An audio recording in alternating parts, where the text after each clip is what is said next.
Hello, Stephan here with Liquidity with a video about the German word for the devil, Teufel or der Teufel, or if it's a female devil it would be die Teufelin, and various expressions that include that word.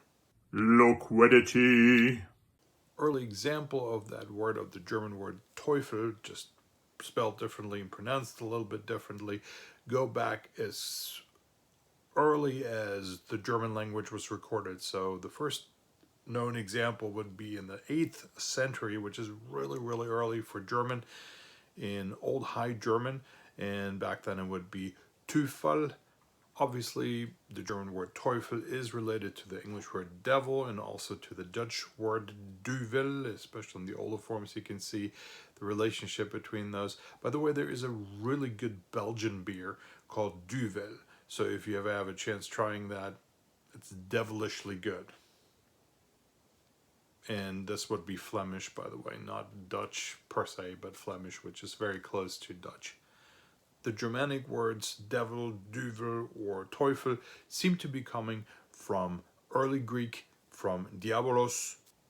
Diabolos can be loosely translated as defamer or denigrator or slanderer, which is not surprising because in Judeo-Christian traditions, that's kind of what the devil is. He's somebody who is not just putting you down, but who's also lying to you, about you, right? Somebody who is not speaking the truth, but who's manipulating people.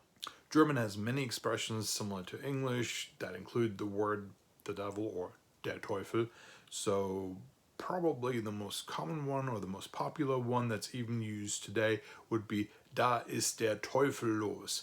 There the devil is loose, or if I wanted to translate a little bit stylistically better into English, I would say the devil is on the loose.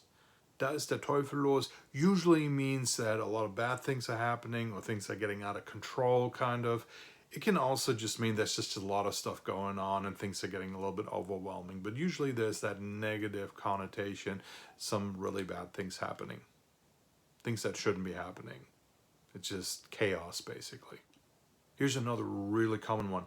Den Teufel nicht an die Wand malen. So that's the basic version. It could be also mal den Teufel nicht an die Wand. Literally that means do not paint the devil on the wall. Meaning don't jinx us by saying all these bad things or predicting all these bad things. Metaphorically, if you paint the devil or something bad on the wall, meaning that you're predicting something really bad things, they might be more likely to happen. That sort of thing. Germans are actually quite superstitious, believe it or not. Vom Teufel geritten. Ist vom Teufel geritten. Sie wird vom Teufel geritten. To be ridden by the devil. Literally, imagine having a devil on your bag, piggy bag, riding you, basically controlling you. It's just a very common phrase that expresses that somebody is out of control and doing things that they wouldn't normally do, as if they were possessed by the devil or by a demon or something like that. The next one is a little bit old-fashioned. I don't know how much you will hear people say that. More likely if you study literature in German literature, if you study German literature, you will more likely come across this. And that expression means as much as to be taken by the devil. So for instance, if I say, hol's der Teufel, may the devil take it. That means like, I really don't like it. I want this to go away. Go to hell, basically. I can also use this for a person. Soll dich der Teufel holen. Basically wishing someone or something to go to hell. The next one is a little bit old-fashioned too, probably. Den Teufel mit Beelzebub austreiben. To drive the devil out with Beelzebub. To use one devil to drive out another devil. To basically to fight fire with fire. That's what that means. Der Teufelskreis. Literally the devil's circle or devil's cycle. In English we would say vicious cycle or vicious circle. Das Teufelswerk. Basically the work of the devil. Something that is really bad and has really, really bad consequences, and it's as if a diabolical entity was behind it.